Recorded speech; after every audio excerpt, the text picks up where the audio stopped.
So in the process of seating your bullet into your case, so you can reload your cartridge here, you've got to make some adjustments when you're doing setup. You can see the bullet just sets right in there. Now I've already crimped the neck with a Lee factory crimp die. That's not a necessary step, but a fellow reloader suggested it, and I took his advice, and I've got to say I've already noticed some good results. It's an extra step, but for me it's worth it. So the bullet's just sitting there. It's not going to go into the neck until you run it in here into the cedar die.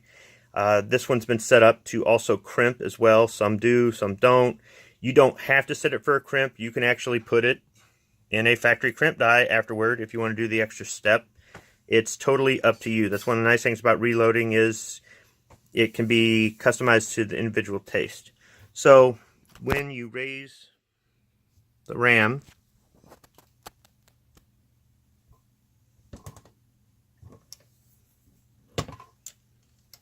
you seat the bullet in the case and you make your cartridge, and then you're going to measure it either with a set of calipers or with a gauge.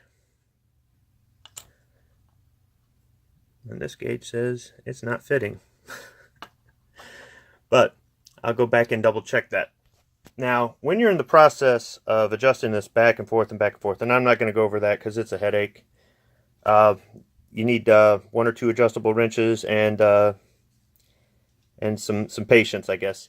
You end up with some of these that they're too short. I actually had to back this out and readjust it. At one point, I wasn't even sure that it was crimping when I was trying to set it up for the crimp, so I decided to take one and push it up against the table, and it pushed it right in there. And sometimes you'll end up with that. So what do you do with these?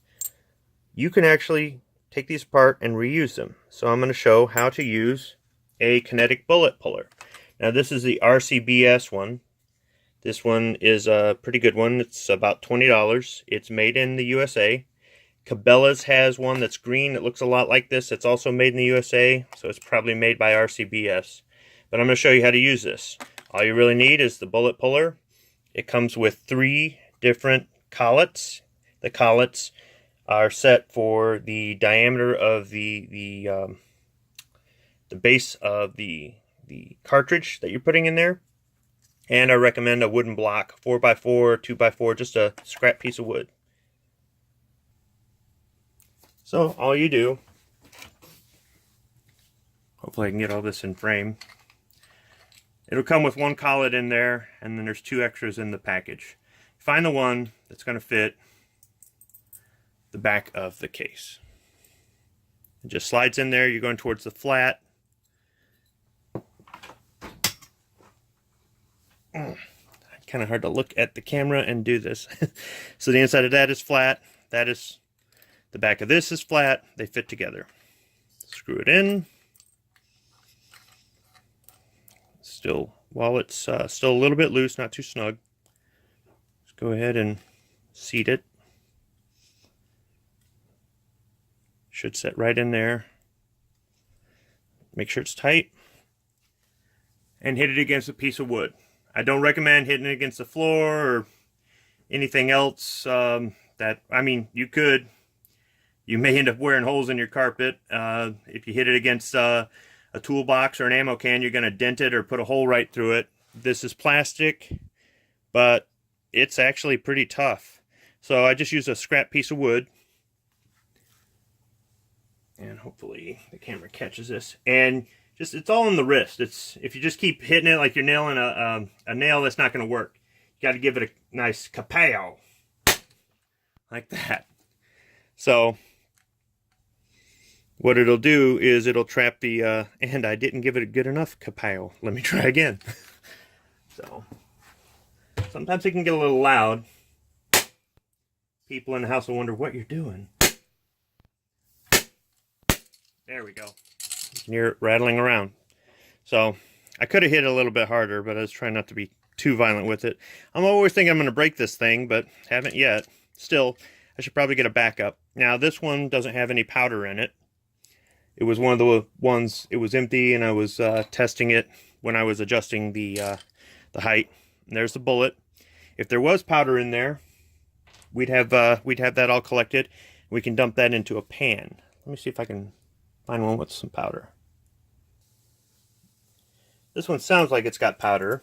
So once again, just put it in from the back, or towards towards the beveled piece. Put the flat against the flat. Screw it in till it's snug. Pop it in there. Tighten it down. And the whole thing went through. Sometimes that happens. Try it again. Maybe I didn't snug it up enough. This isn't the best method for doing a whole bunch. But if you've got some that, say you're at the range and somebody's left a live round in the brass bucket or something, you can take it home and dismantle it for components.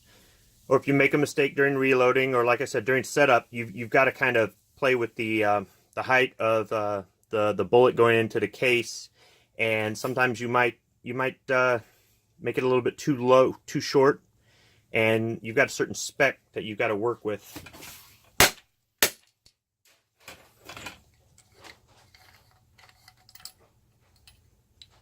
There we go.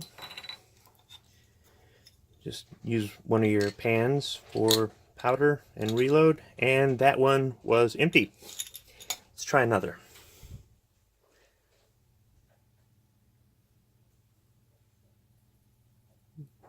Microphone is not going to pick that up, but I can hear powder in there. So you put the cartridge in towards the beveled portion, the rounded portion of the collet. Put the flat of the collet up against the flat of the cap. Screw it in. Seat it. It might be a little too far. If it is, it's going to fall through. We'll just redo it. Nice firm strike. And there's your bullet, and there's your powder. There's your case. Just take a pan that you would use for measuring and dump your powder back in. And you can reuse your powder if you know this is what you put in there. This isn't something you just picked up off the range. These bullet pullers are great for range pickups. Somebody had a light primer strike, or some sort of failure with the weapon and ejected a live round, and maybe you don't want to reuse it, or it can't be reused for some sort of reason. You can dismantle it and reuse the bullet. You simply weigh the bullet in your on your scale, the same one you use for powder, and it'll give you the weight and grains, and you can get the reload data off that and reuse it if you like. So having a Kinetic bullet puller is really nice. It's not the only type of bullet puller. There is a collet style one that you can get it's a die that you can run in your reload press, and those are really nice. You got to get different collets for different calibers, just like the Kinetic one. I find that better for dismantling more than just a few. This one's good for just a few. Plus, this one you don't have to go searching around. I mean, it's only got three collets with it, so it's really easy to use. It's just an option that's out there for you. I recommend having this or the style that mounts in a die that has different size collets. You're going to need something if you get into reloading, because at some point you're going to have to dismantle some of your screw-ups or some of your test cartridges when you're setting up your equipment. So there you go, Kinetic bullet puller.